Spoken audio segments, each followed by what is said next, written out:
हम्म। अच्छा, और कैसे हो तुम लोग? बढ़िया। पेपर कैसा हुआ फिजिक्स का आज का? हम्म। अच्छा हुआ सर।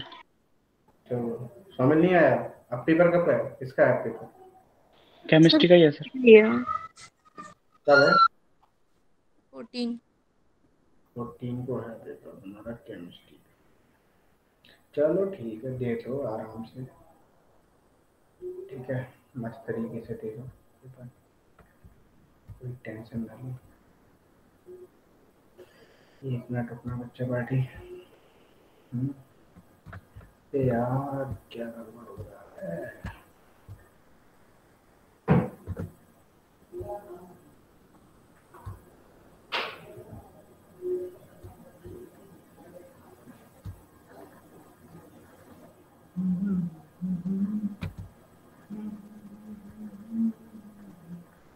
और सुनाओ, किसना आया है?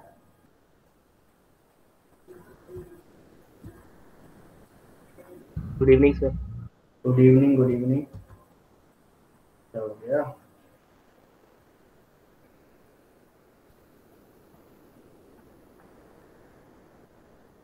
यार ये ओपन क्यों नहीं हो रहा है?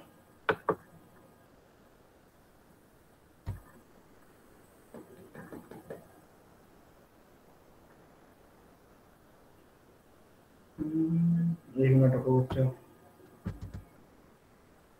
की ऑन क्यों नहीं हो रही है?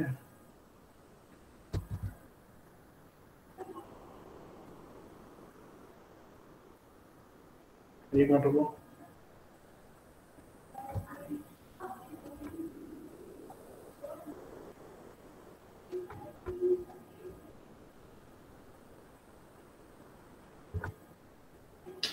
क्या हो रहा है? रुको बच्चा, ठीक है, मैं 2 मिनट रुकना, मैं आपको फिर से रीज्वाइन कर रहा हूँ, ठीक है? एक मिनट रुको, क्या हो रहा है?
ठीक है।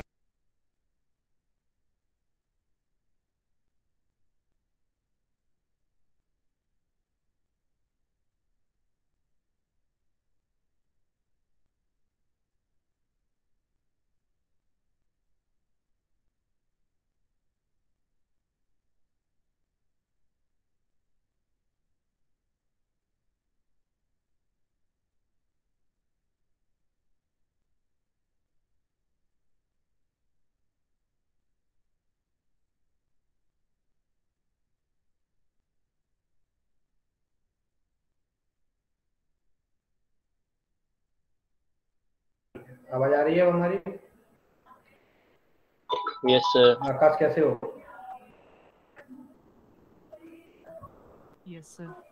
बहुत दिनों बाद दिखाई दिए। यस सर, अभी पेपर की तैयारी कर रहा था।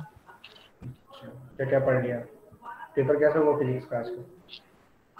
सर 2 गलत हो रहे हैं, बाकी तो सही है।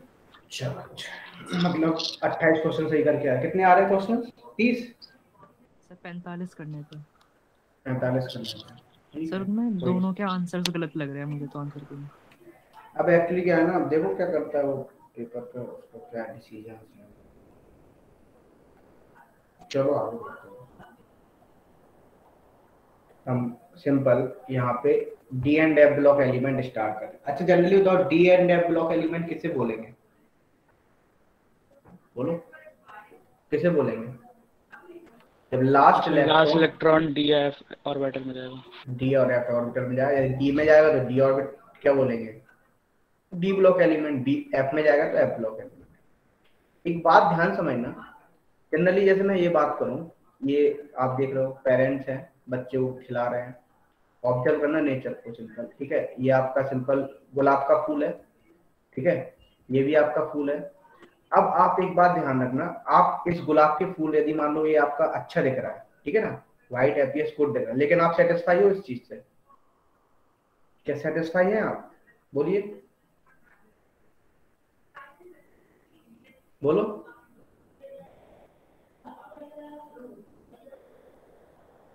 सर क्वेश्चन क्लियर नहीं हुआ ये। आप, मैं पूछ रहा हूँ, मान लो आपको कोई भी चीज आपको दिख रही है, क्या आप उससे सेटिस्फाई होते हैं? हमेशा सेटिस्फाई तो नहीं होंगे, कुछ जगह सेटिस्फाई भी होंगे, कुछ जगह सेटिस्फाई नहीं होंगे। ऐसी तो बातें आएंगी सिंपल। बोलो, जैसे मैं मान यस लो, सर। है ना, यदि मैं बोलता हूँ, जैसे मान लो आपने बोला आपको कोई बहुत बड़ा डाउट है, ठीक है ना, कि how nature makes them so colourful, क्यों है? यदि आपके दिमाग में डाउट है, ये बड़ा डाउट है। इसी तरीके से डी एंड एफ ब्लॉक है ना, इसके एलिमेंट कैसे मिलेंगे आपको? डिफरेंट डिफरेंट प्रॉपर्टीज मिलेंगी, डिफरेंट डिफरेंट कलर्स मिलेंगे, ठीक है ना। आप मम्मी से पूछ रहे हो, जैसे मान लो आपको कोई डाउट है, तो आप पूछोगे ना क्यों ये कलरफुल है, या आप टीचर से पूछोगे। तो यहाँ पे सिंपल सी बात है, ध्यान समझना, तो मम्मी बोलेंगी it is a pretty good question, अच्छा क्वेश्चन है, ठीक है ना। तो आप सिंपल बोलोगे it can be answer when you carefully go through nature of element and their behaviour in D and F block element.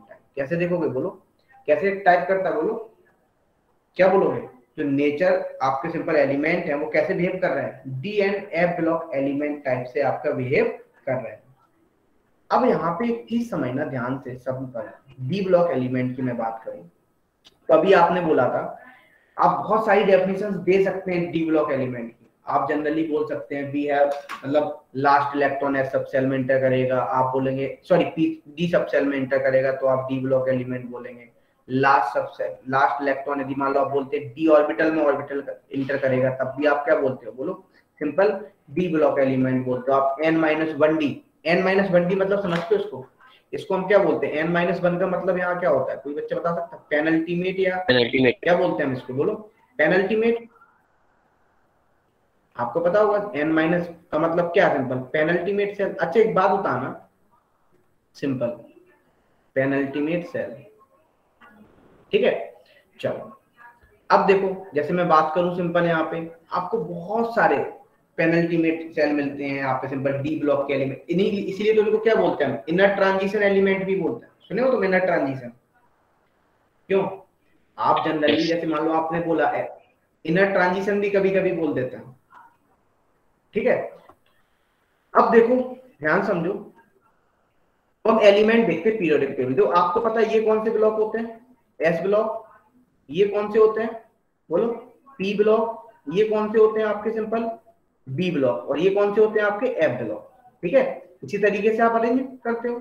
अच्छा, अब ध्यान समझिए, एस ब्लॉक एलिमेंट होते हैं कैसे होते हैं, हाईली इलेक्ट्रोपॉजिटिव होते हैं, क्योंकि आपको पता है आसानी से क्या कर देते हैं बोलो, इलेक्ट्रॉन का लॉस कर देते हैं। जैसे मान लो सोडियम ने Na++ इलेक्ट्रॉन का लॉस कर दिया, तो आपने एनर्जी को दिया, इलेक्ट्रॉन का लॉस कर दिया, इसे क्या बोलते हैं सिंपल, हाईली इलेक्ट्रोपॉजिटिव नेचर के होते हैं। ठीक है, अच्छा हाईली इलेक्ट्रोनेगेटिव कौन होते हैं, पी ब्लॉक एलिमेंट, आपको पता है फ्लोरीन भी इसी में आता है, ऑक्सीजन भी इसी में आता है, और नाइट्रोजन भी इसी में आता है। कौन, ये कैसे होते हैं आपके जनरली इलेक्ट्रोनेगेटिव, मतलब इनकी इलेक्ट्रोनेगेटिविटी क्या होती है, मेटल के कंपैरिजन में ज्यादा होती है। और इलेक्ट्रोनेगेटिविटी किसे बोलते हैं हम simple, tendency to attract electron को क्या बोलते हैं हम, इलेक्ट्रोनेगेटिविटी बोलते हैं। ठीक है, ये बात तो तुम्हें क्लियर हो गई सिंपल। अब ध्यान से समझना, जैसे मान लो हमने इसकी बात कर ली,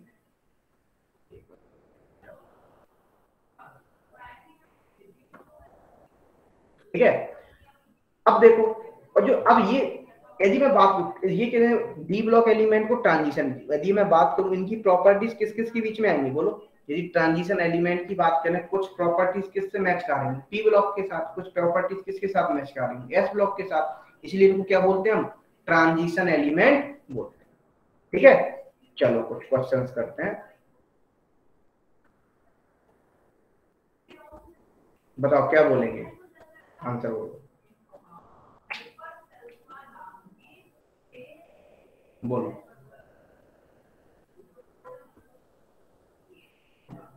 क्या आंसर दोगे अप्रोप्रिएट,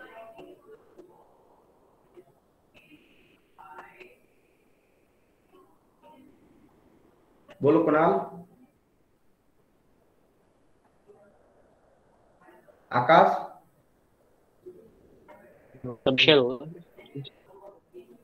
सबसेल होगा, एप्रोप्रिएट क्या होगा, सबसेल। ठीक है, क्योंकि आपको बताओ n-1d बोला, तो सिंपल d ऑर्बिटल, d कितनी होती है एक सबसेल में, कितनी ऑर्बिटल्स होती हैं बोलो, 5। ठीक है, ये बात ध्यान रखना। ओके, इसको n-1d सबसेल होता है, क्या होता है सबसेल।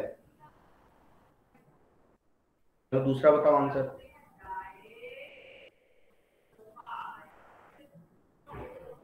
ए ऑप्शन, ये ऑप्शन, क्योंकि सिंपल किसके बीच में आएंगे, एस और पी ब्लॉक के बीच में इनकी प्रॉपर्टीज प्लेस करेंगे। ठीक है, यहां तक तो आपको बात क्लियर हो गई। चलो आगे बढ़ते हैं, नेक्स्ट क्वेश्चन बताओ, क्या बोलते हैं इनको, ऑप्शन बी, बी, बी बोलते हैं, क्या बोलते हैं, इन्हें सर ऑप्शन ट्रांजिशन है ये आएगा ना, ट्रांजिशन एलिमेंट बोलते हैं ना, क्या बोलते हैं जनरली, वो तो जब कभी बोलते, इसको हम क्या बोलते हैं जनरली, ट्रांजिशन एलिमेंट ही तो बोलते थे। अभी हमने पीरियोडिक टेबल में देखा भी था, आपकी इस टाइप की पीरियोडिक टेबल थी, आपने देखा था सिंपल, यहाँ पे क्या थे, एस ब्लॉक थे, यहाँ पे पी थे, यहाँ पे डी थे, इन्हीं को हमने क्या बोला था, ट्रांजिशन एलिमेंट। एफ ब्लॉक को सर बोलते हैं इनर ट्रांजिशन। हाँ, एफ ब्लॉक को, एक्चुअली एफ ब्लॉक को इनर ट्रांजिशन बोलते हैं। चलो आगे बढ़ते हैं, अब हम बात करते हैं सिंपल बी ब्लॉक एलिमेंट की। ये आपको पता है, ये आपकी कौन सी सीरीज है, 3D सीरीज है, ये आपकी कौन सी सीरीज है बोलो, 4D सीरीज है, ये आपकी 5D और ये आपकी 6D। अब यहाँ पे एक बात ध्यान रखना है, DS-110, ठीक है, एक आता है आपका RG-111, इनका नाम बता सकता है कोई, क्या होता है बोलो, किनका सर? इनका DS-110 को क्या बोलते हैं, डर्मस्टेडियम, ठीक है ना, और RG-111 को बोलते हैं रोएन टेंजी। वैसे तो हम क्या लिखते हैं आपको पता है, आपने सीखा हुआ, आपने एक चीज सीखी हुई अनबिल, याद है तुम्हें, आपने इस तरीके से सीखी होगी क्लास 11th में, लेकिन इसको हम जो बोलते हैं, ये एक्चुअली इनकी पोजीशन कहाँ होती है, ध्यान समझना, DS-110 को हम यहाँ पे पोजीशन करते हैं, और RG-111 को हम यहाँ पे पोजीशन दिया है, सिंपल। आपको पता है मेंडलीव के टाइम में, समझ रहे हो ना, इसी तरीके से तो हमने कर दिया, ये एलिमेंट आपके यहाँ पे रिप्रेजेंट हो जाता है। ठीक है, अब देखो एक CN-112, ये आपका यहाँ पे रखा रहता है, कोपरेंशियम, ठीक है ना, ये आपका सिंपल 112 एलिमेंट यहाँ पे रखा है। तो ध्यान से समझ लेना, ये आपको पूछ लेता है कभी कभी, ठीक है ना। चलो ये हमने आपको बता दिया। अब ध्यान से समझना, सिंपली यदि मैं बात करूं कितनी सीरीज होती है बताओ डी ब्लॉक में? 4 सीरीज। कौन कौन सी बोलो? स्टार्टिंग एलिमेंट ये हो गया 3D 4D 5D 6D, very good. पहला हो गया स्कैंडियम, इट्रियम, लैंथेनम, एक्टिनम, ठीक है ना। अब देखो, अब आपको पता है इनका क्या ग्रुप कितना होता है? 3rd होता है सिंपल। यदि आपको पता है लास्ट एलिमेंट क्या होता है यहाँ पे बोलो? जिंक, ठीक है, कैडमियम, मरकरी और आपका 112 एलिमेंट, इसको क्या बोलते थे बोलो? इसका नाम क्या था सीएन का? कॉपरेंशियम, ठीक है ना। कॉपरेंशियम, COPERNECEIUM, ठीक है ना। अब देखो, अब ध्यान से समझना है यहाँ पे, ये बात को आप ध्यान रखोगे, ठीक है।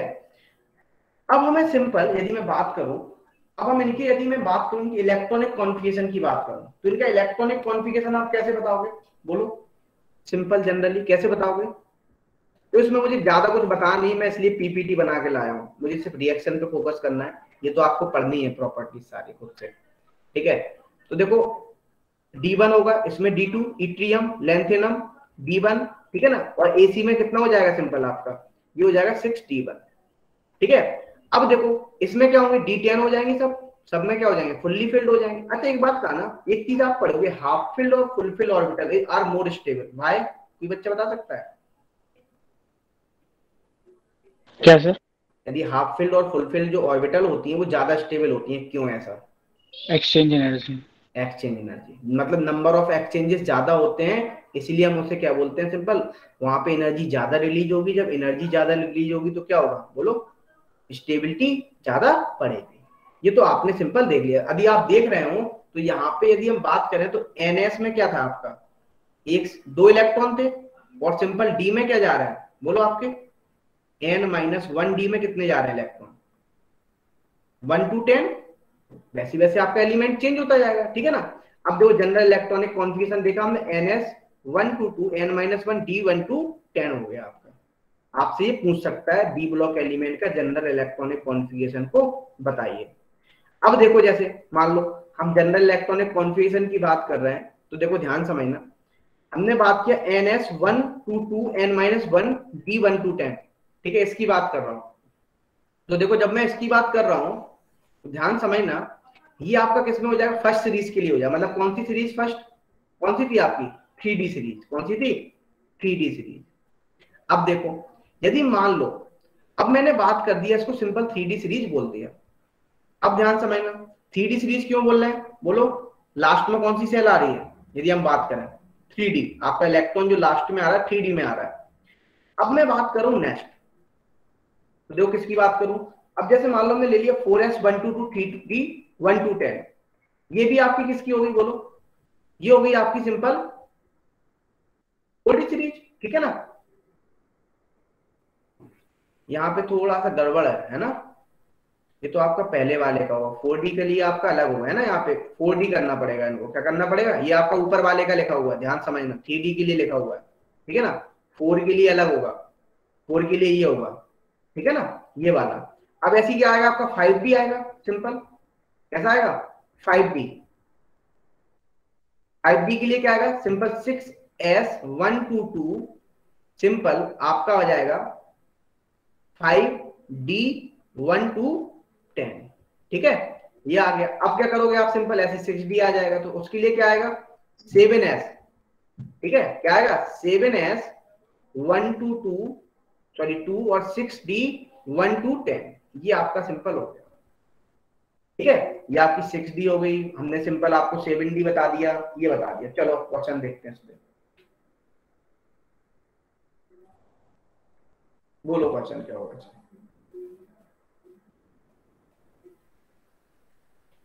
इसका आंसर ए हो जाएगा, वेरी गुड, ठीक है। 5th पीरियड, ये चीज ध्यान रखना, 5th पीरियड मतलब समझते हो?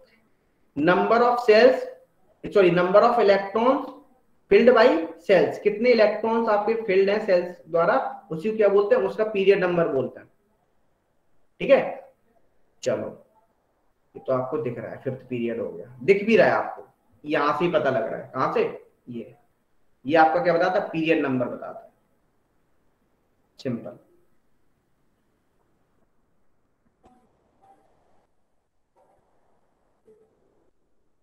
बोलो क्या होगा आंसर इसका? यस सर, यही होगा। यही होगा, है ना? ये तो आपको समझ में आ रहा है।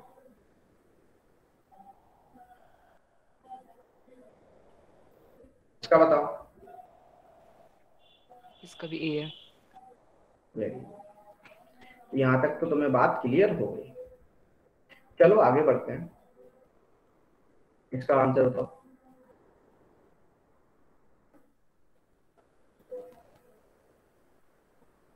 10। 10 ही होगा। लोग 10 क्यों होगा? वो 10 ही बनते हैं, आपको पता है। डी ऑर्बिटल है, एक डी सब शेल में कितनी ऑर्बिटल होती है? 5, और हर एक 2 इलेक्ट्रॉन को रखेगा, तो 2 × 5 हो गया, सिंपल 10 इलेक्ट्रॉन हो गए।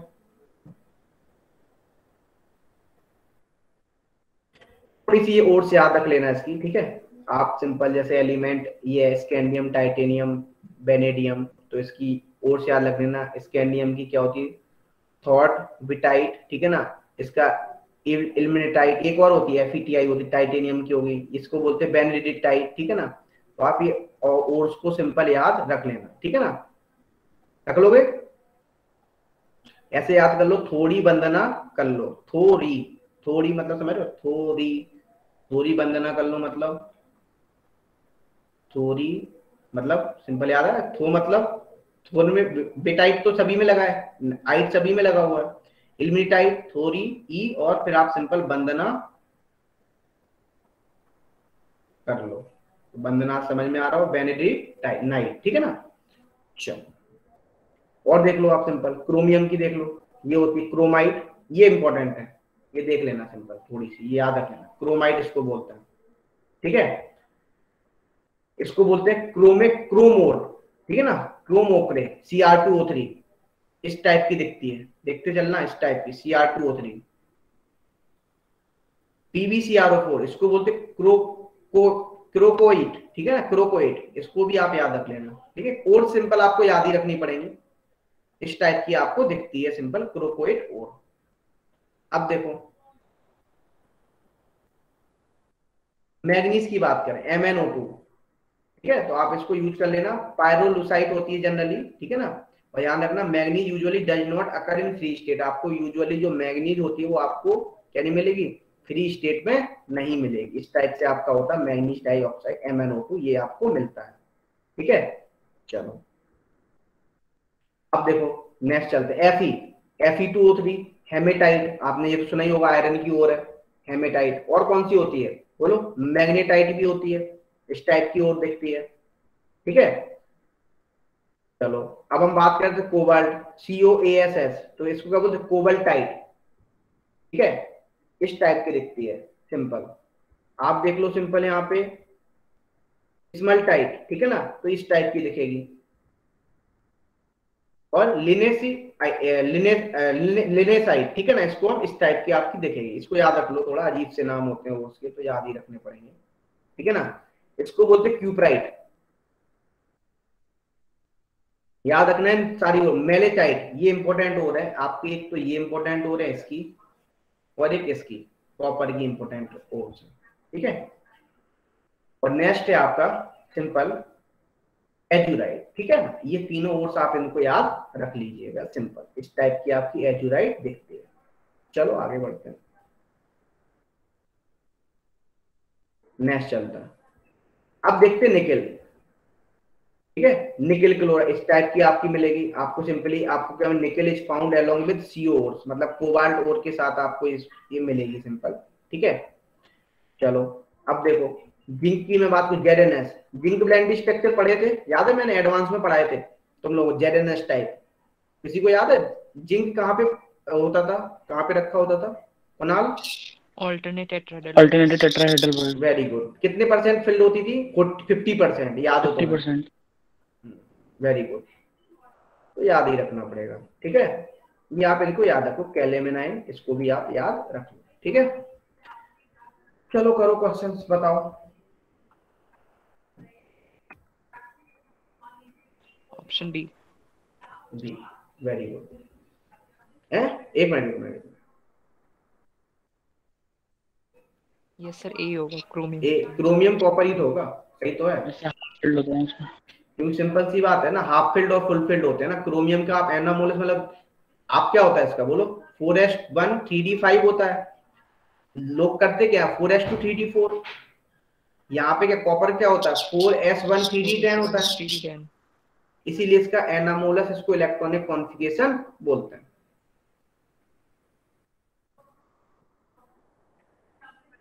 अब तो ये बता ही दोगे तुम, बोलो। D. D option, very good.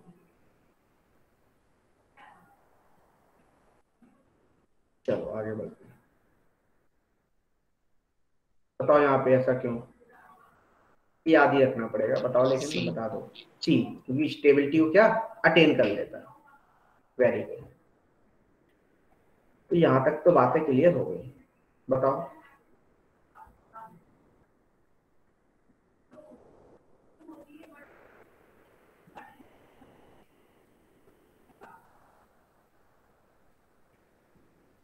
Sir B होगा। बी तो होगा, मुझे तो उसमें प्लेटिनम ओर में भी कैसे कॉपर पाया जाता है देखा जाए। लिक्विड में कॉपर होता है, मैं तो नहीं देखा है। बी होगा इसका, देखो, ठीक है। CO2 प्लेटिनम और में पाया जाता है कॉपर। थोड़ा सा माइन्यूट अमाउंट में मिल जाता है, जैसे मान लो आप और वोल लेते हो ना, तो माइन्यूट अमाउंट में पड़ा रहता है। एक्चुअली का मिक्सचर रहता है ना, तो थोड़ी बहुत तो माइन्यूट में तो रहता ही है उसमें, कॉपर मिल ही जाता है। Okay sir. लिक्विड में थोड़ा डाउट में रहता हूँ। एक्चुअली एक क्वेश्चन याद आ गया मुझे कॉपर से, CuSO4, ये बहुत फेमस क्वेश्चन है। .5H2O, इसमें कितने मॉलिक्यूल वाटर घेरे रहते हैं? 4। 4। या देखा भी होगा CuH2O का होल 4, यदि आपने इसका कॉम्प्लेक्स देखा होगा, डॉट सल्फेट डॉट H2O होता था। और यहाँ पे हाइड्रोजन बॉन्डिंग होती थी, सल्फर और सिंपल इसके ऑक्सीजन में क्या होता था, हाइड्रोजन क्या होता था बोलो, सिंपल हाइड्रोजन बॉन्डिंग होती थी।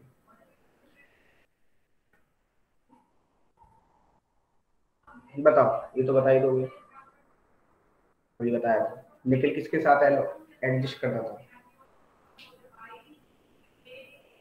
कोबाल्ट के साथ कर रहा था, बोलो। निकल जो एडजस्ट कर रहा था कोबाल्ट के साथ कर रहा था, देखो बताया भी था अभी, है ना।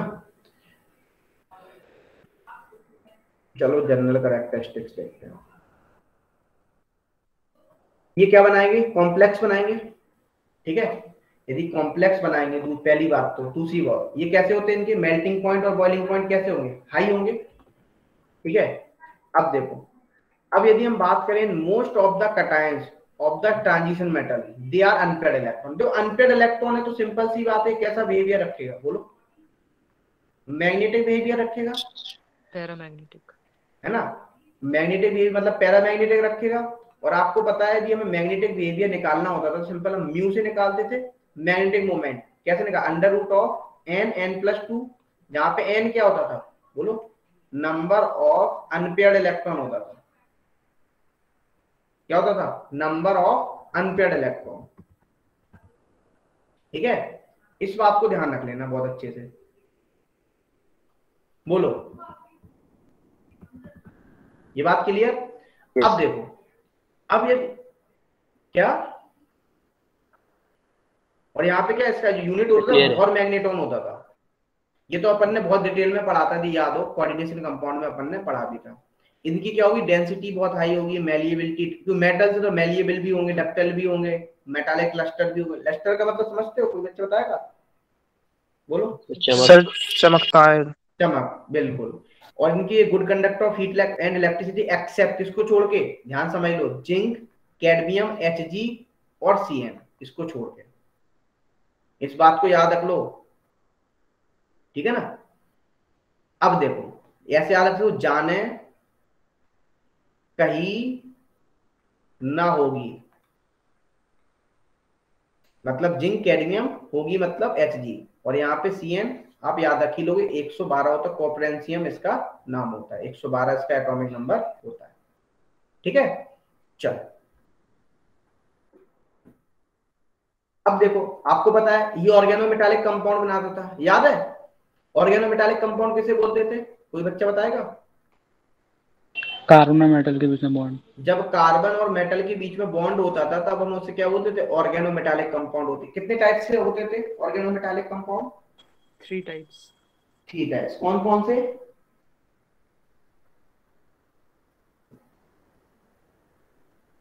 बोलो। आयनिक, दूसरा कोवेलेंट, तीसरा बोलो पाई कॉम्प्लेक्स बनाते थे। कोऑर्डिनेट। कोई बात बताएगा पाई कॉम्प्लेक्स में क्या बनता है? कोऑर्डिनेट तो उसमें सभी में होता है। बोलो पाई कॉम्प्लेक्स कैसे बनता था, याद है? कोई स्ट्रक्चर बता सकते हो, कोई नाम, एग्जांपल? तो सारे कार्बोनाइल कंपाउंड। कैसे सारे कार्बोनिल कंपाउंड हो जाएंगे? फेरोसिन बोलो ना एग्जांपल। NiCO4 whole. बोल सकते हो, लेकिन अच्छा एग्जांपल देते हैं, फेरोसिन, क्रोसिन, बताए थे ना तुम्हें ये एग्जांपल, याद है? हमने तो सैंडविच लाइक स्ट्रक्चर्स होते थे, यदि याद हो तुम्हें। नेक्स्ट देखते हैं, इसमें स्ट्रॉन्ग मेटालिक बॉन्ड होता है। अच्छा एक बात था ना, अभी मैं आपको आगे बताऊंगा। अभी आपने देखा होगा पहले इनका मेल्टिंग पॉइंट बढ़ता है, उसके बाद मेल्टिंग पॉइंट डिक्रीज होने लगता है, पता है तुम्हें क्यों होता होगा ऐसा? कुछ पता है तुम्हें? डी ब्लॉक एलिमेंट में ऐसा क्या होता होगा? कुछ कोई लॉजिक बताए सिंपल। चलो सोचना, मुझे बताना, मैं तो फिर बताऊंगी अभी आगे। ठीक है, इनके पास ये कैटालिटिक प्रॉपर्टी होती है सिंपल, ठीक है, एज ए कैटलिस्ट की तरह भी यूज करते हैं।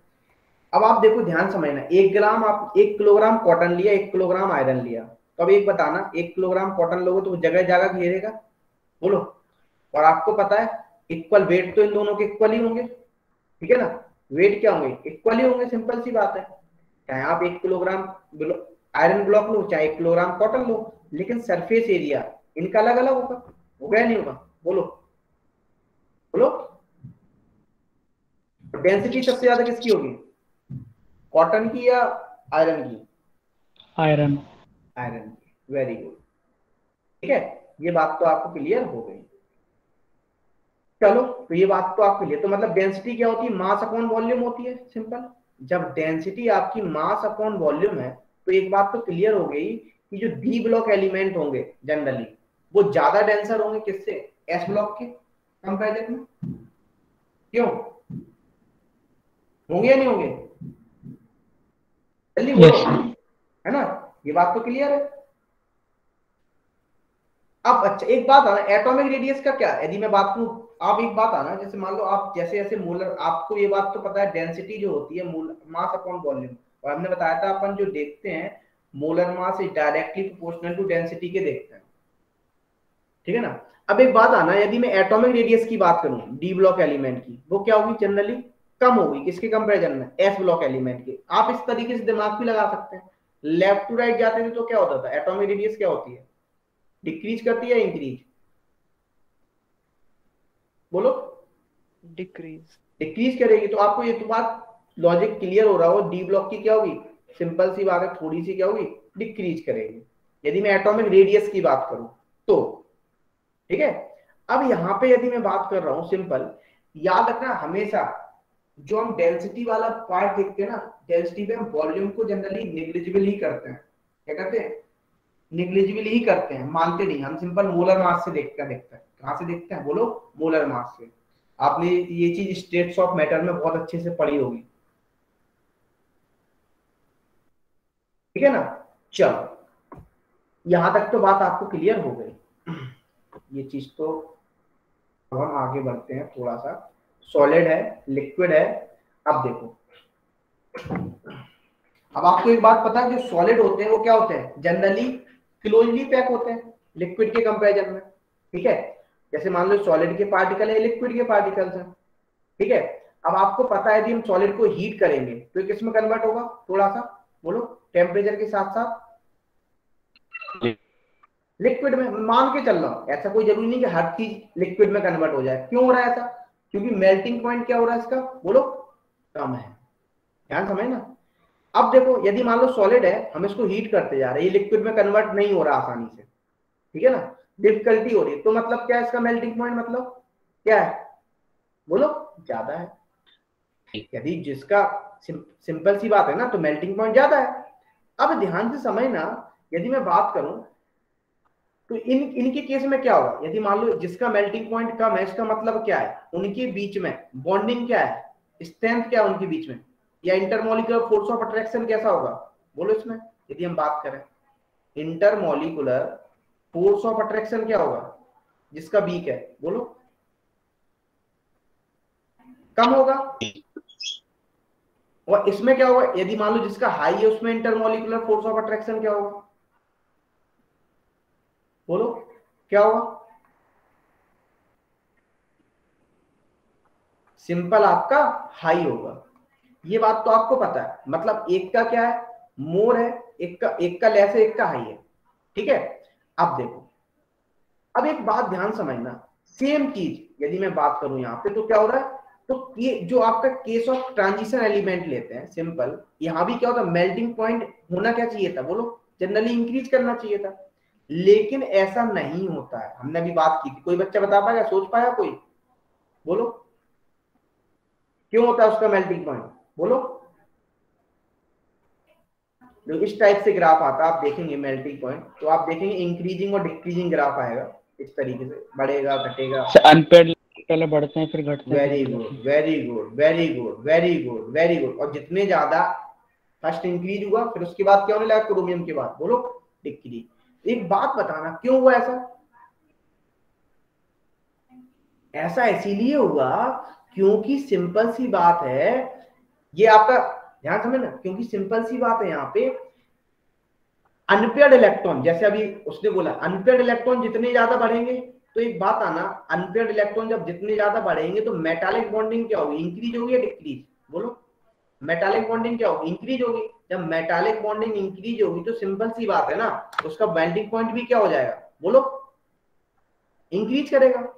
अब क्या होगा, जैसे जैसे पेयरिंग होती जाएगी वैसे वैसे क्या होता जाएगा, इट इज नॉट पॉसिबल, ठीक है। तो देख लो आप, ये सिंपल आपकी सीरीज है, 3D series, 4D series, 5D series, ये आपके मेल्टिंग पॉइंट का ऑर्डर होता है, ठीक है। जनरली इस बात को ध्यान रख लेना, पहले इंक्रीज करेगा, फिर उसके बाद क्या करता है, मेल्टिंग पॉइंट आपका डिक्रीज करता हुआ चला जाता है। जो क्या है लिखा हुआ भी है, इंक्रीज और फिर डिक्रीज करेगा। यहाँ पे आप बात समझ सकते हैं, जो देखो यहाँ पे क्या लिखा हुआ है, the reason for this type of behaviour is that up to D5 configuration the number of electrons go on increasing. क्या हो रहा है, नंबर ऑफ इलेक्ट्रॉन्स सिंपल आपके इंक्रीज कर रहे हैं। देयरफॉर द नंबर ऑफ, आप देख रहे हैं, therefore the number of unpaired electron also go on increasing. तो क्या हो रहा है, इसकी वजह से मेटालिक बॉन्ड क्या बन रहा है, स्ट्रॉन्गर बन रहा है, और मेल्टिंग पॉइंट क्या होता है यार आपका, इंक्रीज होता चला जाए, ठीक है। ये बात क्लियर।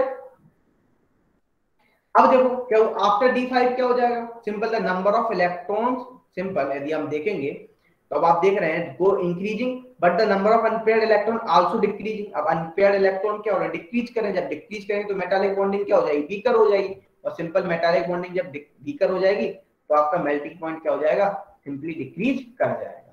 देखो यहाँ पे क्वेश्चन बन सकता है, तो ध्यान से पढ़ के जाना, एक क्वेश्चन यहाँ से बन जाता है मेल्टिंग पॉइंट से। अब बताओ, ये बताओ,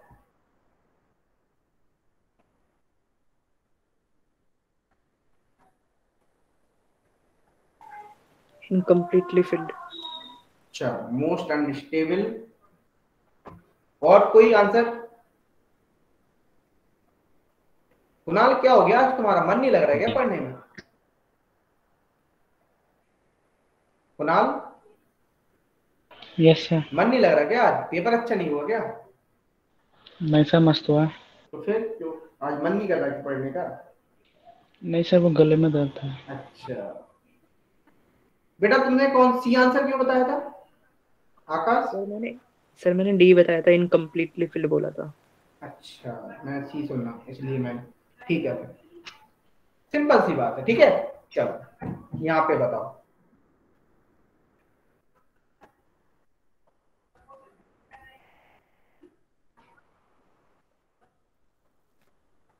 बोलो कौन सी प्रॉपर्टी को शो नहीं करेगा? डी। डी।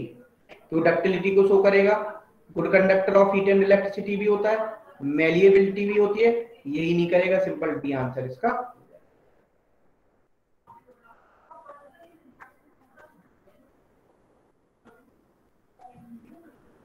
बोलो। True, A option. Very good, ये बात आपको पता लग गई।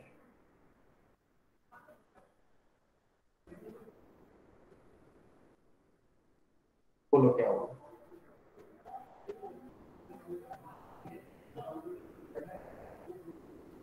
Option D.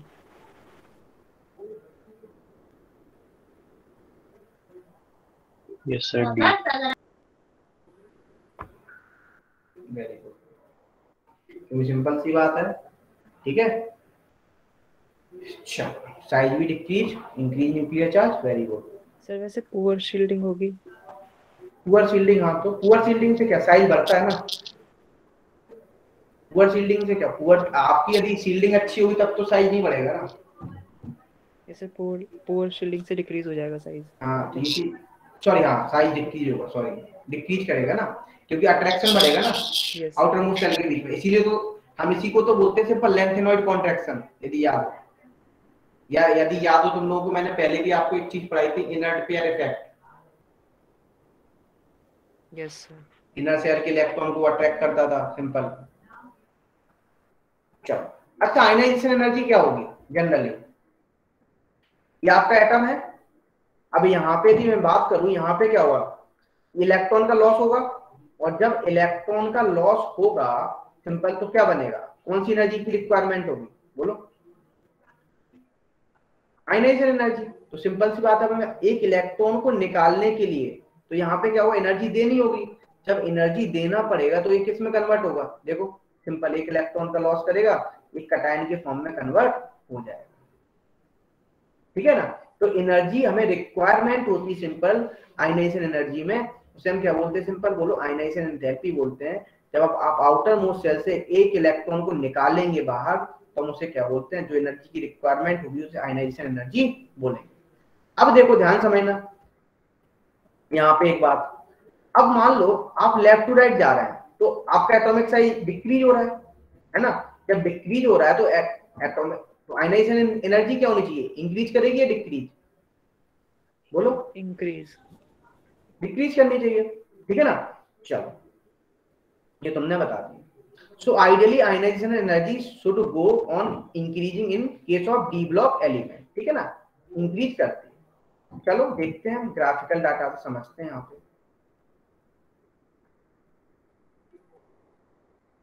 ये आपकी फर्स्ट सीरीज हो गई, ये आपकी सेकंड सीरीज हो गई,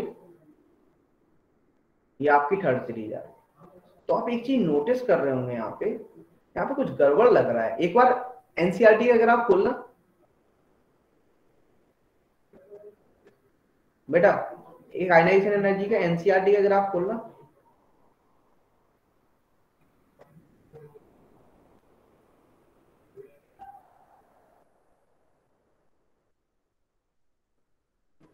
लेकिन आयनाइजेशन एनर्जी का ग्राफ यही है।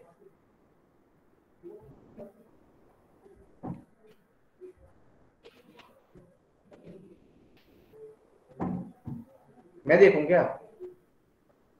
ऐसा क्यों लग रहा है कि एटॉमिक रेडियस और आयनाइजेशन एनर्जी का ग्राफ में थोड़ा एक एक्चुअली कंफ्यूज हो रहा हूँ। देखना एक बार ग्राफ इसका।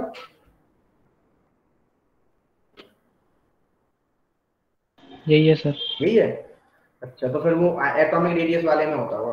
3D और 4D की एटॉमिक रेडियस में बहुत डिफरेंस, 4D और 5D की सेम होती है। हाँ ठीक है, लेंथेनॉइड कॉन्ट्रैक्शन। देखो यहाँ पे भी मैं बात कर रहा हूँ, तो आप देख रहे होंगे पहले क्या हो रही है, आयनाइजेशन एनर्जी इंक्रीज हो रही है, और ये हमेशा इंक्रीज नहीं करी, फिर कांस्टेंट भी हो गई। यदि आप देखें ऐसा क्यों हो रहा है, कहीं कहीं कांस्टेंट भी हो गई, कहीं कहीं डिक्रीज करने लगी, ऐसा रेगुलरली नहीं हो रहा है। रेगुलरली क्या होनी चाहिए? तो इंक्रीज करनी चाहिए। एक्चुअली यहाँ पे क्या होने लगता है, सिंपल इलेक्ट्रॉन किसमें इंटर कर रहे हैं? बोलो, एफ सब सेल में इंटर करेंगे। जब एफ सब सेल में इंटर करेंगे तो यहाँ पे क्या होगा? बोलो, शील्डिंग क्या होगी? बोलो, पुअर होगी। तो जब पुअर शील्डिंग होगी न्यूक्लियस, अब बताओ, जब पुअर शील्डिंग है तो अट्रैक्शन बढ़ेगा या घटेगा, ये बताओ, बोलो। बढ़ेगा। बढ़ेगा। तो अट्रैक्शन बढ़ेगा तो आयनाइजेशन एनर्जी क्या होगी, इंक्रीज। इंक्रीज होगी, इसलिए क्या इंक्रीज होगी। अब लेकिन यहाँ पे देखना, तो यहाँ पे क्या हो रहा, पहले तो इसलिए इंक्रीज कर रही थी, तो फिर बाद में क्या, ये हमेशा इंक्रीज नहीं, कहीं कहीं डिक्रीज भी की है, कहीं कहीं क्या हो रही, देखो आप देख सकते हो आयनाइजेशन एनर्जी, यदि आप इस फैमिली में देखेंगे, सिंपल, कौन सी फैमिली में, सिंपल आप देखो, टाइटेनियम, वेनेडियम, क्रोमियम, पहले क्या हुई, डिक्रीज हुई, फिर इंक्रीज हो गई। क्यों हो गई फिर इंक्रीज, देखो आपने वहां भी पढ़ा होगा, यदि याद हो आपको, आपने एक चीज पढ़ी हुई स्कैंडियम, टाइटेनियम, यदि याद हो आपको, और आपने वहां पे जिंक तक पढ़ा होगा, तो आपने एक चीज पढ़ी होगी, पहले इंक्रीज करती थी, ठीक है, फिर आपकी कांस्टेंट हो जाती है, और फिर आपने पढ़ा होगा कि साइज, सॉरी, फिर कांस्टेंट होती थी, फिर आयनाइजेशन एनर्जी क्या होती थी, बोलो, उल्टा बोल रहा हूँ क्या, गड़बड़ हो रहा है मुझसे आज। नहीं, वो साइज का ऑर्डर है, नहीं नहीं नहीं, कांस्टेंट होता था, और फिर आपका, नहीं नहीं, वो साइज का ऑर्डर है, एक मिनट कंफ्यूज हो रहा हूँ, एक मिनट, ये सही है, ठीक है, ओके, ठीक है। यहाँ पे एक बात क्लियर, पहले समझो, यहाँ पे क्या हो रहा है, सिंपल पुअर शील्डिंग की वजह से आपकी आयनाइजेशन एनर्जी क्या हो रही थी, इंक्रीज कर रही है, इस बात को ध्यान रखना, ठीक है। चलो अब देखो कैसे, मान लो, अब यहाँ पे मैं बात करूं सिंपल, तो आयनाइजेशन एनर्जी जो होती है वो थर्मोडायनामिक स्टेबिलिटी बताती है, सिंपल किसकी, मेटल लाइक कंपाउंड की, जो आपका वो कंपाउंड बनाएगा उसके बारे में वो बताए, ठीक है ना। अब जैसे देखो आप देख रहे हैं, यहाँ पे निकेल देख रहे हैं और प्लेटिनम देख रहे हैं, और निकेल और प्लेटिनम में यदि आप देख रहे हो, तो ये बताओ फोर्थ जो चार आयनाइजेशन एनर्जी है वो किसकी ज्यादा है, निकेल की या प्लेटिनम की, बोलो किसकी ज्यादा है, निकेल की या प्लेटिनम की, निकेल की ज्यादा है, बोलो। आप देखो सेकंड आयनाइजेशन एंथैल्पी, आप इसकी आयनाइजेशन एंथैल्पी क्या ज्यादा है, किसके कंपैरिजन में, बोलो, यस सर। प्लेटिनम की। तो इसलिए एक बात तो क्लियर, निकेल से इलेक्ट्रॉन को निकालने के लिए ज्यादा एनर्जी देनी पड़ेगी, चार एनर्जी को देने के लिए क्या देना पड़ेगी, ज्यादा देनी पड़ेगी, सिंपल सी बात है, बोलो बोलो।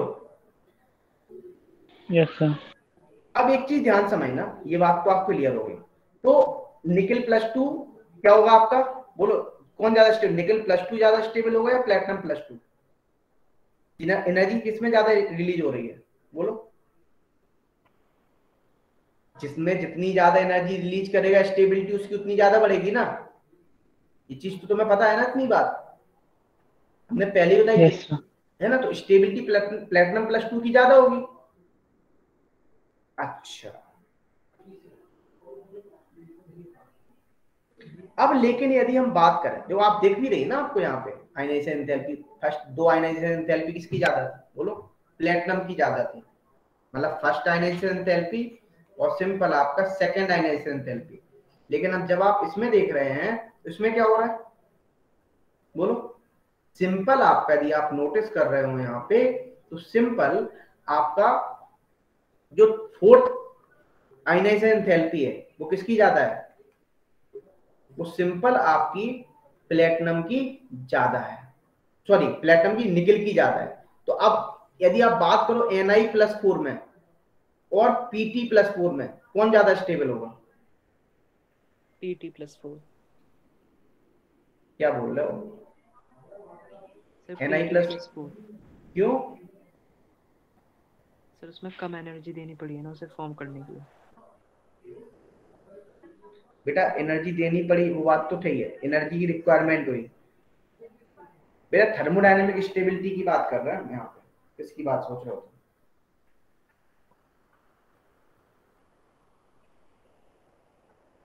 आप एक बात सोचो ना, आकाश, यस सर। बोलो, बात डाइजेस्ट हुई या नहीं हुई, सर इसमें भी तो यही लिखा है कि Pt4 की ज्यादा होनी चाहिए स्टेबिलिटी।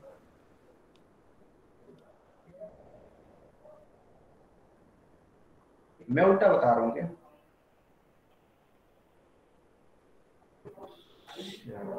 आयनाइजेशन एंथैल्पी क्या होती है? रिक्वायर्ड एनर्जी होती है ना। अच्छा, एनर्जी रिलीज नहीं हो रही ना, यहाँ पे रिक्वायरमेंट हो रहा है। तो फिर तो Na+2 ज्यादा स्टेबल होना चाहिए वहां पे, सॉरी वहां पे आपका फिर Pt क्या Na+2 फिर स्टेबल हो रहा होगा उस केस में, पहले वाले में, यस सर। है ना, Platinum+2 से। उल्टा बता रहा हूँ मैं। ओके ओके ओके, ठीक है ठीक है ठीक है। आपका यहाँ पे सिंपल Na+Pt+4 ज्यादा स्टेबल होगा, क्योंकि वो आसानी से जल्दी कंपाउंड बना ले रहा है, क्योंकि यहाँ पे एनर्जी की रिक्वायरमेंट हो रही है, रिलीज नहीं कर रहा है। हाँ, यदि एनर्जी रिलीज करता, ज्यादा एनर्जी रिलीज करेगा तो स्टेबिलिटी ज्यादा बढ़ेगी। यहाँ पे आयनाइजेशन एंथैल्पी में क्या होगी? रिक्वायर्ड एनर्जी होगी, एनर्जी रिक्वायर्ड। ठीक है, बात सही है। ओके, अब देखो, अब हम यदि बात करें सिंपल, जो ये बात तो आपको क्लियर हो गई। पहले एक चीज समझ लो, अब एक चीज समझ लो, Na+2 ज्यादा स्टेबल होगा या Pt+4, सॉरी Pt+2, कौन ज्यादा स्टेबल होगा? Na+2। Na+2। क्यों? क्योंकि सिंपल सी बात है, ये बहुत थोड़ी सी एनर्जी देने पे ये कंपाउंड जल्दी बना ले रहा है। ठीक है, अच्छा, अभी बताना Na+4 ज्यादा स्टेबल है या Pt+4? Pt+4। Pt+4। Pt+4 कितनी थी इसकी? 11, अच्छा 9.36, ठीक है, इसकी ये ज्यादा स्टेबल है, ध्यान रख लेना। चलो क्वेश्चन देखते हैं,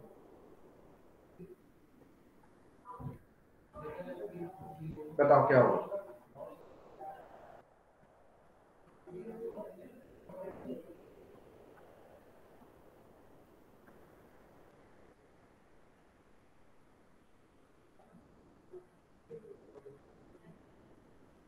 ऑप्शन ए।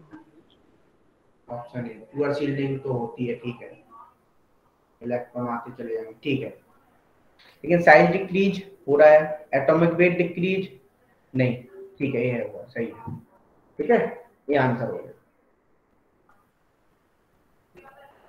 इसका बताओ क्यों होता है ऐसा?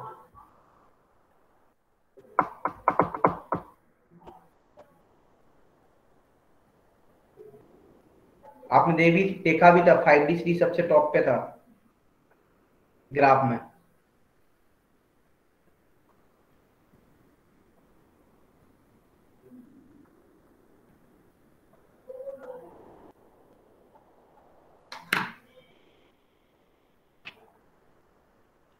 Sir option B. क्या होगा? बी। बी।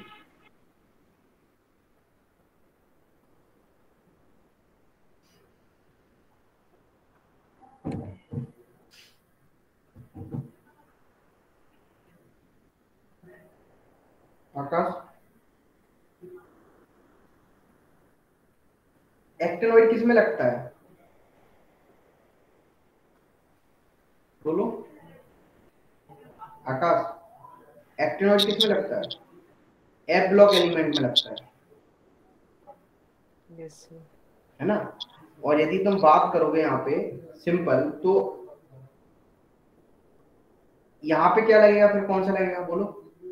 ये टी ब्लॉक, ये आपका डी ब्लॉक एलिमेंट है। यदि यहाँ पे लेंथेनॉइड कॉन्ट्रैक्शन होता तो वो ठीक था, क्या था? Lanthanoid contraction. लेकिन यहाँ पे क्या आंसर है बोलो? क्योंकि वहां पे आपका जो इलेक्ट्रॉन हो रहा है n-1d सब सेल में हो रहा है। जब n-1d सब सेल में हो रहे हैं, तो एक बात बताना, तो वहां पे आपका सील्डिंग कैसी हो रही है? पुअर। पुअर। तो क्या होगा उस केस में सर बोलो? लेकिन जो 4D सीरीज होगी उसमें भी तो n-1d सब शेल में जाएंगे इलेक्ट्रॉन्स। किसमें? सर अगर 4D सीरीज होगी हाँ, तो वो लेकिन वो किस में जाएगा? उसमें जाएंगे। वो क्या बोल रहा है? वो ये बोल रहा है ionization energy of 5d series is quite high. क्यों होती है? सिंपल, यदि मैं बात करूं, सिंपल सी बात करूं, जैसे मान लो आपने इलेक्ट्रॉन लिया, आपने n-1d सबसेल लिया। अब आप एक बात आना सिंपल, आपका इलेक्ट्रॉन किस में है 5d में? आपका इलेक्ट्रॉन किस में होता है?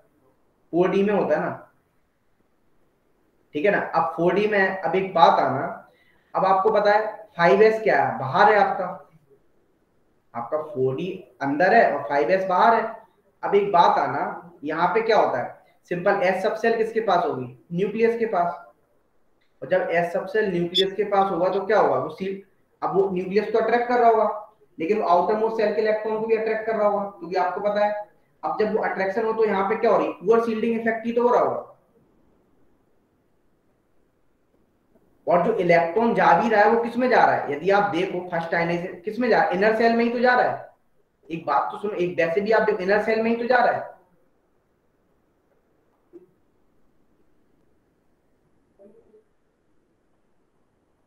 क्यों आकाश, सर समझ नहीं आया ये। तुम क्या कहना चाह रहे हो, एक बात तुम बताओ। एक्टिनोइड तो नहीं होगा, बताओ, तुम तो बताओ मुझे क्या बोलते। सर अगर 4D सीरीज का अगर इसमें होता तो उसमें भी n-1d में ही इलेक्ट्रॉन्स जाते, ठीक है, तो दोनों में जो वो शील्डिंग इफेक्ट था वो तो सेम ही होना चाहिए था, क्योंकि दोनों n-1d में जा रहे ठीक है, ठीक है। हैं। तो 5D में ही हाई क्यों है? हम्म, अच्छा तुम ये कहना चाह रहे हो, तो मतलब इसका जो तुम्हारे हिसाब से है, यदि मैं, तुम ये बोल रहे हो कि first ionization energy 5D series की क्यों ज्यादा हो रही है, उसमें 3D में भी होती है और 4D में भी होती है।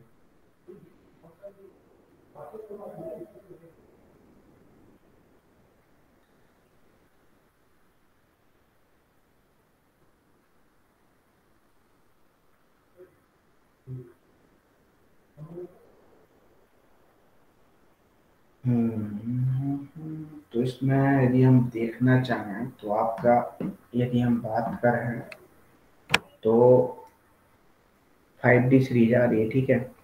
और जब 5D सीरीज आ रही है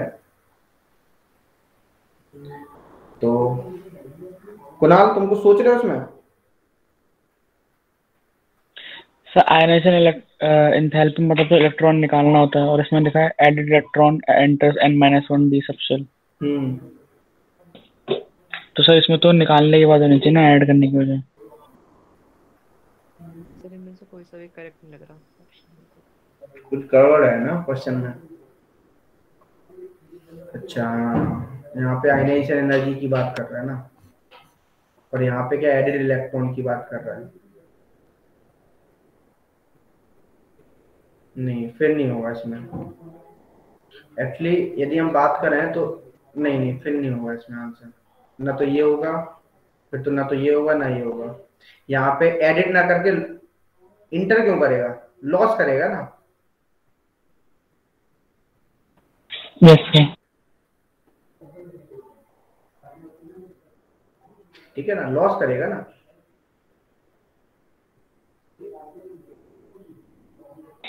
सर इसका वैसे होना चाहिए था कि उसमें बीच में f इलेक्ट्रॉन्स भी आते हैं, तो उसमें पुअर शील्डिंग हो जाती है, तो इसलिए ठीक जो है, न्यूक्लियर इफेक्टिव न्यूक्लियर चार्ज बढ़ जाएगा। यस सर, और सबसेल्स हो जाएंगे, उन हाँ पीछा होंगे, और f का पेनिट्रेटिंग पावर भी कम होता है। कम हो जाएगा, बिल्कुल सही बात है। तो वीक शील्डिंग होती है 4F में, बिल्कुल सही बात है।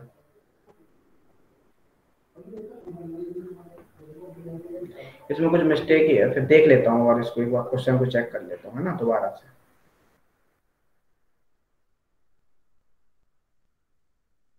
बताओ यहाँ पे,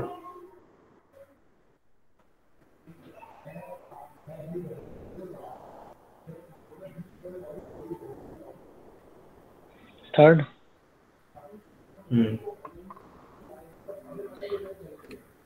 इसमें energy of the system D कैसे हो गया,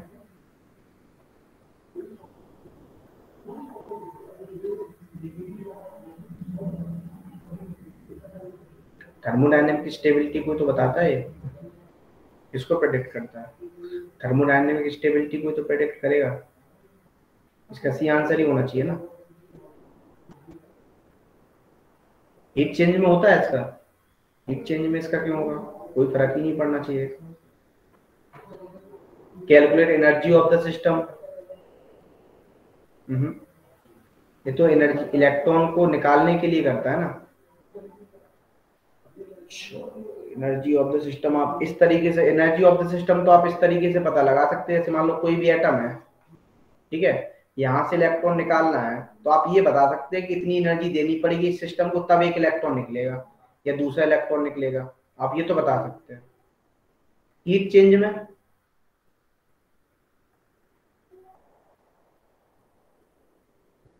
बोलो, कोई बता सकता है?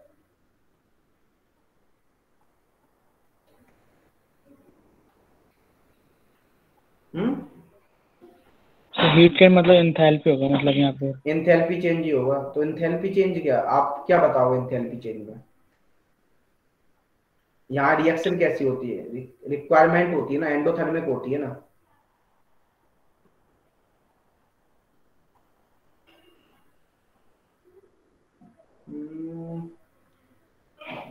थर्मोडायनामिक स्टेबिलिटी तो ठीक है।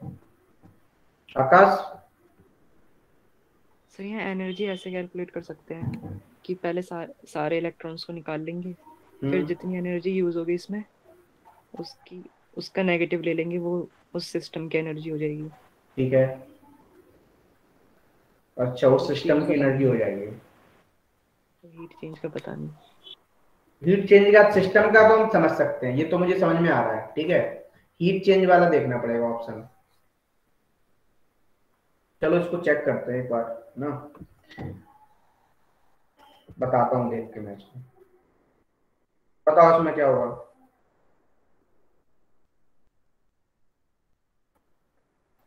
सी, ठीक है, तभी अपन ने डिस्कस भी किया था। अच्छा एक बताओ, ऑक्सीडेशन स्टेट की मैं बात करूं, जनरली इनकी ऑक्सीडेशन स्टेट कैसी होगी? वेरिएबल होगी। कैसी होगी? वेरिएबल। इसके यदि ऑक्सीडेशन नंबर क्या होंगे? वेरिएबल ही होते हैं। आप देखो स्कैंडियम +2 भी शो करता है, +3 कोबाल्ट +1 +3 भी शो करेगा, वेरिएबल ऑक्सीडेशन स्टेट होगी, सिंपल, ठीक है ना। तो आप एक चीज ध्यान रखना, इस बात को तो सिंपल सी बात ध्यान रख लेना। अब देखो यदि मैं यहाँ पे बात कर रहा हूं, अब आप जानते हैं जैसे मान लो एटॉमिक साइज है, आपको पता लेफ्ट टू राइट जाने पे क्या होता है पीरियड में, इंक्रीज होगा या डिक्रीज होगा? इन जनरल तो आप यही जानते हैं न्यूक्लियर चार्ज इंक्रीज होगा, इफेक्टिव न्यूक्लियर चार्ज, और एटॉमिक साइज क्या होगा? डिक्रीज करेगा। इन जनरल तो यही होता है, ठीक है ना। अच्छा ऑक्सीडेशन स्टेट क्या होगी? Ideally go on increasing, increase करेगी। अब देखो समझते हैं यहाँ पे सिंपल, जैसे मान लो ये आपने एलिमेंट है, तो आप एलिमेंट की ऑक्सीडेशन स्टेट देख सकते हैं, आपने निकाला भी होगा। जैसे मान लो आपने कुछ एलिमेंट की मैंने बताऊं, आप बताओ CrO5 में सिंपल क्रोमियम का क्या ऑक्सीडेशन स्टेट होता है?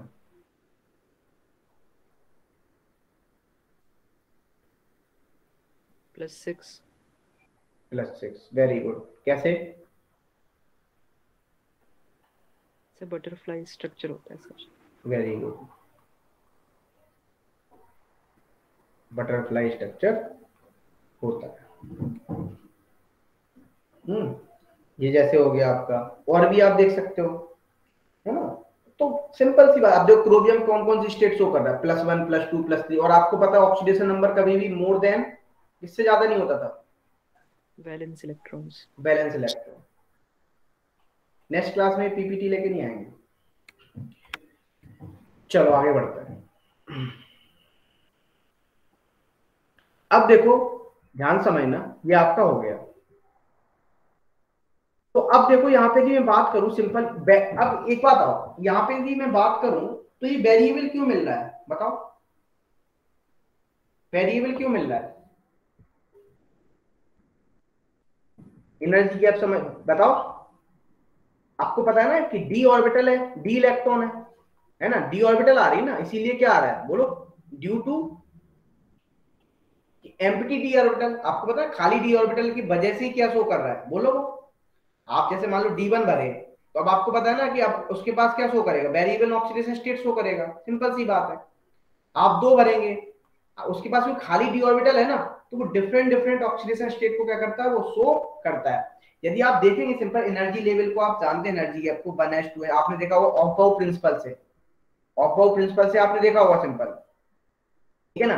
अब देखो, अब आप देखेंगे सिंपल यहाँ पे 4s और 3d में क्या होता है? वेरी स्मॉल गैप होता है, और आपने देखा होगा यहाँ पे n+l रूल से किससे निकाले थे आपने? ये बोलो एनर्जी गैप किससे निकाला? एन प्लस एल रूल से। एन क्या था आपका यहाँ पे? Principal quantum number. और आपका जो एल था वो क्या बोलते थे हम इसको? एंगुलर क्वांटम नंबर बोलते थे, या एजीम्यूथल क्वांटम नंबर, या हम इसको क्या बोलते थे? एजीम्यूथल क्वांटम नंबर बोलते थे, सिंपल। ठीक है, इस बात को ध्यान रखना। तो ये बात तो आपको पता है, इसी से हम निकाल देते। जैसे मान लो आपको, आप बता रहा 4s और 3d में आप खुद ही बताओ किसकी एनर्जी ज्यादा होगी? बोलो। 3d। 3d कैसे? n प्लस एल वैल्यू से देखिए, जिसकी n प्लस एल वैल्यू ज्यादा होगी उसकी एनर्जी ज्यादा होगी। इसके लिए क्या होगी? n plus L value 4। इसके लिए कितना होगा? 3 प्लस 2 5 होगी। तो जिसकी n प्लस एल वैल्यू ज्यादा होगी, सिंपल सी बात है, उसकी क्या हो जाएगी? उसकी आपकी एनर्जी भी ज्यादा हो जाएगी। ठीक है, चलो अब देखो। अब आप देखो ऊपर, जैसे जैसे ऊपर बढ़ रहे हैं, तो आप एक बात ध्यान रखना कि 4s और 3d में और 1s और 2s में आप देखेंगे तो सिंपल, यहाँ पे आप देखेंगे तो एनर्जी गैप बहुत बड़ा, मतलब बहुत ज्यादा एनर्जी डिफरेंस मिलेगा। और आपको यहाँ पे एनर्जी डिफरेंस क्या मिलेगा? कम मिलेगा। ठीक है, अब देखो, therefore electron can be easily remove from 4s as well as 3d। Simple सी बात है, तो आपका क्या हो जाएगा? 4s और 3d से इलेक्ट्रॉन एवॉर्ड निकल सकते हैं आसानी से। जैसे मान लो आपने क्रोमियम ले लिया, ठीक, क्रोमियम का एटॉमिक नंबर कितना होता है? बोलो। क्रोमियम का एटॉमिक नंबर 24। तो आपको पता 4s2 3d क्या हो गया इसका? Sorry 4s1 3d 5। अब आपको पता है एक इलेक्ट्रॉन, तो ये कितने इलेक्ट्रॉन का लॉस कर सकता है? बोलो। 6। मतलब एक का लॉस करे तो एक ऑक्सीडेशन स्टेट शो करेगा, 2 तो 2, 3 करेगा तो 3, 4 करेगा तो 4, 5 करेगा तो 5, 6 करेगा तो 6। ठीक है, ऐसी देखो आप सिंपल स्कैंडियम में भी क्या था? 4s2 3d1। आप देखो सिंपल, यदि एक इलेक्ट्रॉन का लॉस करेगा एस ऑर्बिटल के, तो सिंपल एक ऑक्सीडेशन स्टेट डी का करेगा तो 2 करेगा तो 2, 3 करेगा तो 3। इसलिए इसकी वेरिएबल ऑक्सीडेशन स्टेट आपको मिलती है। चलो ये बात तो आपको क्लियर हो गई। ठीक है, अब देखो,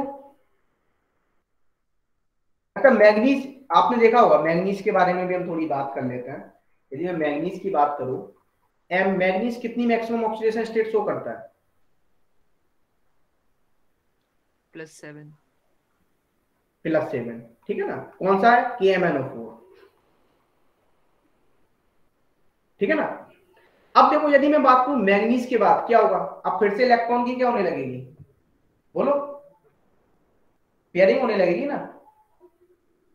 ठीक है ना, फिर आप इलेक्ट्रॉन को रिमूव करने में, मतलब मैं बात करूं सिंपल, आउटर सिंपल क्या हो जाएगा? जब आपकी पेयरिंग होने लगेगी, जैसे मान लो पेयरिंग होने लगेगी, ठीक है, क्या आप ऐसे समझो, पहले क्या हुआ? मैग्नीज तक आपके अनपेयर्ड इलेक्ट्रॉन बढ़ रहे हैं, ठीक है ना। फिर उसके बाद पेयरिंग क्या हो रही है आपकी? बोलो, इंक्रीज कर रही है डिक्रीज कर रही है? अरे बोलो भाई, पहले नंबर ऑफ अनपेयरिंग पहले इंक्रीज कर रही है, फिर क्या कर रही है? डिक्रीज कर रही है ना। बोलो। Yes sir. क्योंकि पेयरिंग होती जा रही है ना। चलो ये बात तो आपको क्लियर हो गई। अच्छा एक बात बताना, जैसे जैसे आप न्यूक्लियर चार्ज को बढ़ाएंगे वैसे वैसे फोर्स ऑफ अट्रैक्शन क्या होगा? बढ़ेगा। और जब फोर्स ऑफ अट्रैक्शन बढ़ेगा तो एक बात आना, उनके यदि मैं बात करूं सिंपल ऑक्सीडेशन स्टेट, या मैं बात करूं न्यूक्लियर चार्ज जब बढ़ेगा तो अट्रैक्शन क्या होगा? बढ़ेगा या घटेगा? बोलो, आप बताओ ना। इंक्रीज करेगा ना अट्रैक्शन आउटर मोस्ट शेल में, जब आपका इफेक्टिव न्यूक्लियर चार्ज बढ़ रहा है तो आप सिंपल सी बात है ना कि अट्रैक्शन भी क्या होगा? बढ़ेगा। अब आप ऊपर से नीचे देख रहे हैं सिंपल, तो पहले सबसे ज्यादा आप देख रहे हैं 3D सीरीज में सबसे ज्यादा ऑक्सीडेशन स्टेट किसकी है? मैग्नीज की। अब जिंक क्या अब बताओ, देखो यहाँ पे, यहाँ जिंक कितनी शो कर रहा है? +2 से। कॉपर क्या शो कर रहा है? +1 +2। ध्यान समझना। निकल क्या कर रहा है? +1 +2 +4। सिंपल। ठीक है, minimum oxidation state, number of electrons in S subshell, maximum oxidation state, number of unpaired electron in S subshell. पता जिंक क्यों शो कर रहा है? पता है तुम्हें? ये बताओ जिंक में आप इलेक्ट्रॉनिक कॉन्फिगरेशन करो सिंपल, क्या होगा 4s2 3d10, ये तो बहुत ज्यादा स्टेबल हो गया भैया, बहुत ज्यादा स्टेबल। तो अब इलेक्ट्रॉन कहां से निकलते हैं बोलो? एस वाले से निकलते हैं, इसलिए वो कितनी शो करता है? +2 ऑक्सीडेशन स्टेट को शो करता है, सिंपल।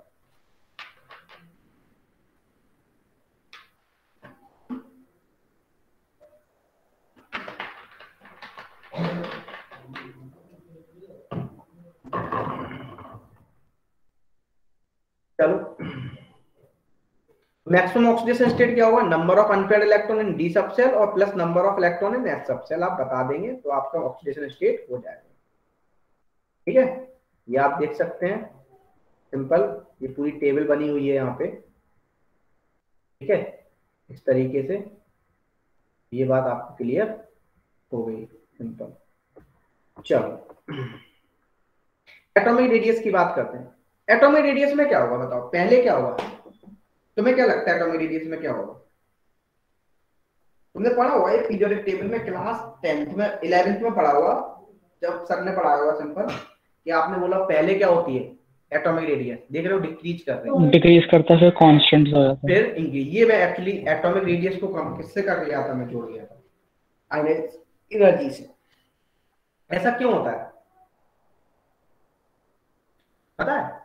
आपको पता होगा एक आपका इलेक्ट्रॉन इलेक्ट्रॉन रिपल्सन होता है या नहीं होता है? ठीक है, तो पहले क्या होता है यदि आप देखेंगे सिंपल, पहले आप देखेंगे इलेक्ट्रॉन इलेक्ट्रॉन रिपल्सन यदि मैं बात कर रहा हूं तो सिंपल ज्यादा होता है। क्या होता है बोलो? ज्यादा होता है। जब इलेक्ट्रॉन इलेक्ट्रॉन रिपल्सन ज्यादा होता है किससे? इफेक्टिव न्यूक्लियर चार्ज से। तो क्या होता है बोलो? सिंपल एटॉमिक रेडियस क्या करेगी? पहले इंक्रीज करेगी, सॉरी डिक्रीज करेगी। ठीक है, अब क्या होगा? अब इलेक्ट्रॉन इलेक्ट्रॉन रिपल्सन और इफेक्टिव न्यूक्लियर चार्ज क्या हो गया? इक्वल हो गया। तब क्या हो गया आपका सिंपल बोलो? कांस्टेंट करेगा। फिर लास्ट में क्या होता है? जो इलेक्ट्रॉन इलेक्ट्रॉन रिपल्सन बहुत ज्यादा, मतलब सिंपल सी बात करें तो इलेक्ट्रॉन, ये कुछ गड़बड़ हो रहा है यार फिर से, तो जैसे लग रहा है इसमें कुछ गड़बड़ लिखा हुआ है। पहले इंक्रीज करती है, फिर आपकी कांस्टेंट होती है, फिर आपकी सिंपल क्या होती है? फिर फर्दर इंक्रीज करती है।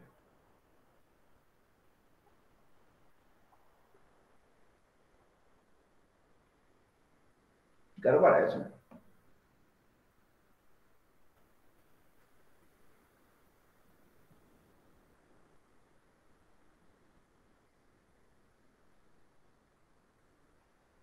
एक मिनट,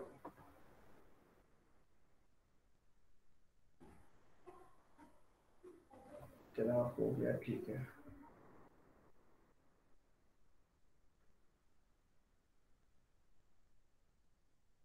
ग्राफ देखना है इसका, यही ग्राफ है ना?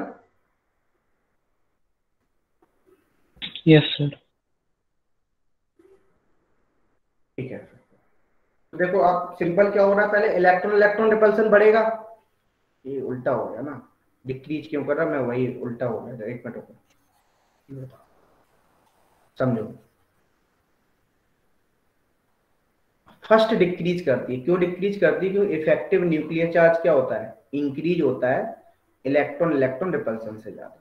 ठीक है, जब आपको पता है अट्रैक्शन बढ़ेगा, क्या होगा? जब आपका अट्रैक्शन बढ़ेगा तो सिंपल सी बात है, तो आपका साइज क्या होगा बोलो? डिक्रीज करेगा। ठीक है, तो पहले क्या कर रहा है आपका? डिक्रीज कर रहा है। आप मिड में आओगे तो क्या होगा सिंपल? फिर उसके बाद क्या होगा सिंपल? आपका इलेक्ट्रॉन और इलेक्ट्रॉन रिपल्सन जो होता है, ठीक है, या मैं बोलूं सिंपल यहाँ पे इनर्ट पेयर इफेक्ट, ठीक है ना, या मैं बोलूं सिंपल इलेक्ट्रॉन इलेक्ट्रॉन रिपल्सन क्या हो गया, और आपका सिंपल यहाँ पे जेड इफेक्टिव क्या हो गया? इक्वल हो गया। तो यहाँ पे क्या हो गया बोलो? आपकी रेडियस कांस्टेंट हो गई।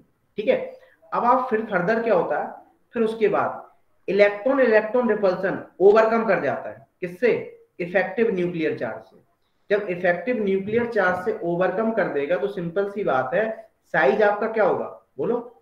इंक्रीज कर जाएगा। साइज क्या होगा? इंक्रीज कर जाएगा। तो पहले डिक्रीज करता है, फिर कांस्टेंट होता है, और फिर क्या होता है? साइज इंक्रीज करता है। ये बात क्लियर हो गई सभी को? बोलो। अब आप देख सकते हैं, देखो यहाँ पे ग्राफ है सिंपल, पहले क्या हुआ बोलो? डिक्रीज किया, फिर उसके बाद क्या करने लगा, कांस्टेंट हुआ, फिर कुछ इंक्रीज कर गया। ठीक है, इस तरीके से आपका सिंपल एटॉमिक रेडियस बढ़ता है। क्लियर, बोलो। अब एक बात और तो यहीं पे समझ लेना बहुत अच्छे से, आप पूरा ग्राफ देखेंगे वहां पे सिंपल, आपने देखा 3D 4D और 5D सिमिलर ग्राफ आता है, देखना आप एनसीईआरटी में यही ग्राफ बना होगा। अब आप कहेंगे 3D की ज्यादा, 3D की यदि हम बात करें रेडियस से ज्यादा 4D की होनी चाहिए थी, तो ऊपर से नीचे आते हैं, है ना। 4D से ज्यादा 5D की होनी चाहिए थी और ज्यादा, लेकिन वहां पे 4D और 5D सीरीज की क्या हो जाती है, बोलो। आप देखेंगे कि सिंपल रेडियस सेम हो जाती है, ऑलमोस्ट ऑलमोस्ट रेडियस सेम हो जाती है। क्यों सेम हो जाती है, आप लिखेंगे ड्यू टू, किसकी वजह से बताओ, लेंथेनॉइड कॉन्ट्रैक्शन।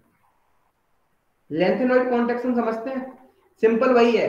आपका क्या हुआ, जो न्यूक्लियस था, यहाँ पे क्या था, इलेक्ट्रॉन आते जा रहे आते जा रहे, एंटर होते जा रहे हैं। अब वो इलेक्ट्रॉन एफ सब सेल में एंटर हो रहे हैं, ठीक है ना। अब क्या होगा, यहाँ पे सिंपल पुअर शील्डिंग हो जाती है। आपको पता एफ क्या होता है, पुअर, एफ सब सेल क्या पुअर शील्डिंग होती है, तो अट्रैक्शन बढ़ेगा। जब अट्रैक्शन बढ़ेगा पुअर शील्डिंग की वजह से, अट्रैक्शन न्यूक्लियस और आउटर मोस्ट सेल के बीच में अट्रैक्शन बढ़ेगा, और जब अट्रैक्शन बढ़ेगा तो सिंपल सी बात है, साइज आपका क्या होगा, डिक्रीज करेगा, है ना। तो यहाँ पे 4D और 5D सीरीज में आप देख लेना क्या होता है, साइज आपका ऑलमोस्ट सेम होता है। इस बात को ध्यान रख लेना बहुत अच्छे से, ठीक है, आपसे क्वेश्चन पूछा जाता है यहाँ पे। तो ये बात क्लियर होगी सभी को, बोलो। Yes sir.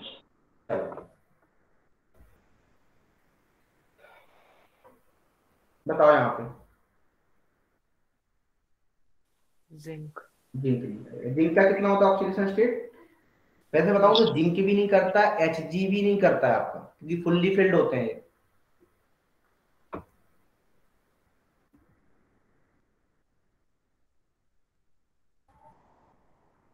यहाँ पे बताओ, आज एक तो सुबह से 10 बजे से आज पढ़ा रहे हैं, 10 बजे से बैच लगातार, तुम्हारी लास्ट क्लास होती है। ऑप्शन ए,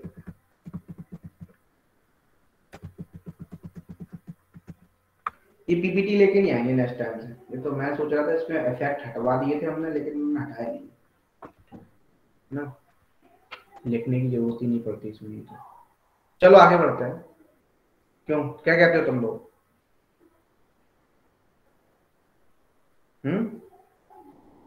सब शांत हैं, सब थके हुए हैं, फिजिक्स का पेपर, नींद में है आधे से ज्यादा। तो क्या होगा इसका आंसर, सर ए।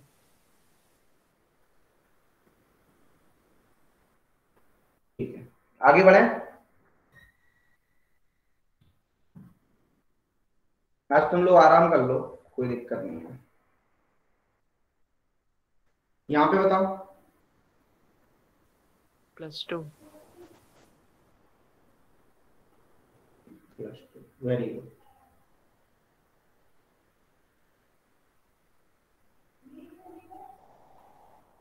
CDC most common oxidation state +3 होनी चाहिए। +3 ही होगी, +2 नहीं होगी। +2 आप देखो ना, ऑक्सीडेशन किस किस की थी, यदि आप देखोगे सिंपल, यहाँ पे देखो, सिंपल देखो, एक मिनट को देख लेते हैं ना ऑक्सीडेशन स्टेट को सिंपल। सर जिंक भी 3D में आता है, लेकिन उसके तो +3 है ही नहीं, +2 होती है उसकी भी। इसी की वजह से हो रहा है एक्चुअली। +3 कहाँ तक शो हो रहा है, अपन देखें तो निकिल तक +3 शो हो रहा है, कहाँ तक बोलो, निकिल तक। तो यहाँ पे एक नाम लिख लेना पॉइंट, +2 ऑक्सीडेशन स्टेट क्या है, सबसे ज्यादा है, ठीक है। क्योंकि देखो आप +2 यहाँ भी मिल रहा है, यहाँ भी मिल रहा है, यहाँ भी मिल रहा है, यहाँ भी मिल रहा है, हर केस में +2 मिल रहा है आपको। ऐसा कोई केस ही नहीं है, 10 के 10 केस हैं, 10 के 10 केस में क्या मिल रहा है, +2 मिल रहा है, +3 इतना नहीं मिल रहा है। ओके कुणाल, हमें भी डाउट था, +3 मुझे भी लग रहा था, लेकिन वो +2 ही है।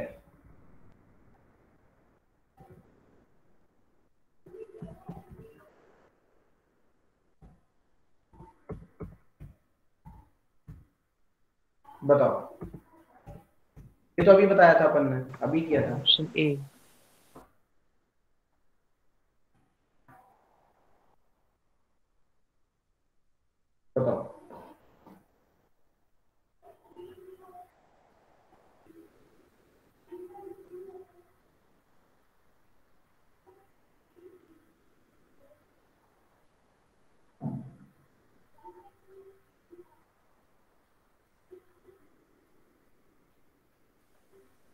Sir option A.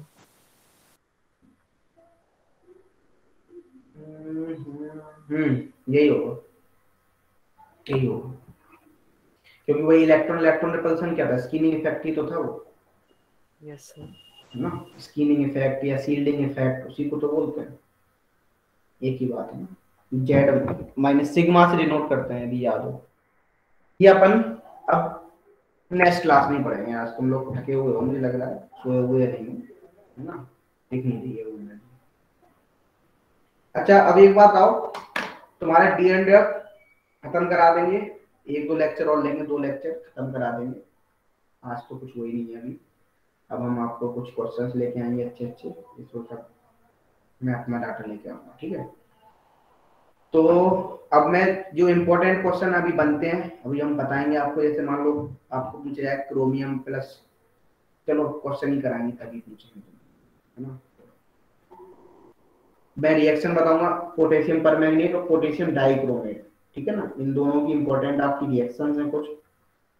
आप बस एक चीज ध्यान रखना, एसिडिक मीडियम में जाता है तब क्या होता है, बेसिक मीडियम में जाता है तब क्या होता है, ठीक है ना। और सिंपल, और जब आपका न्यूट्रल मीडियम में जाता है तब क्या होता है। ये थोड़ा सा आप रेडॉक्स को यदि याद कर लेंगे तो आपको ये भी चैप्टर याद हो जाएगा, ठीक है। तो आज तुम लोग आराम कर लो, रिलैक्स कर लो। नेक्स्ट क्लास में मस्त आराम से एकदम वेल एनर्जी होके आना, एनर्जेटिक होके। रिवीजन रिवीजन तो नहीं चाहिए तुम्हें पेपर के लिए, बोर्ड के लिए, तो बता दो अभी। हेलो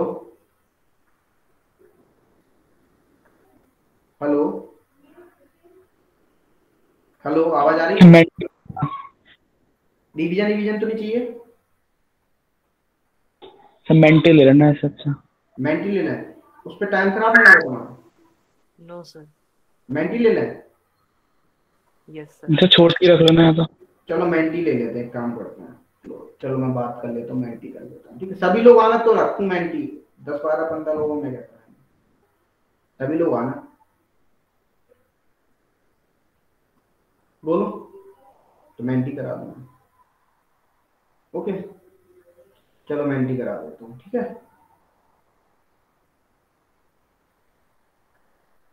चलो फिर ठीक है, ओके।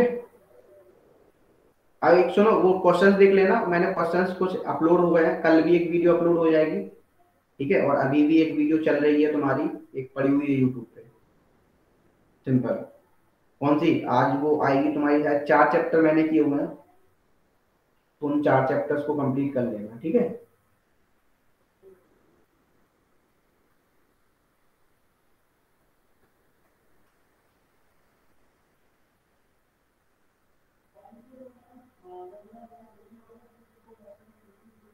चलो ठीक है,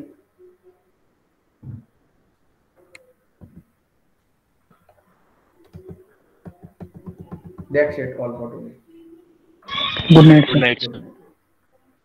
गुड नाइट।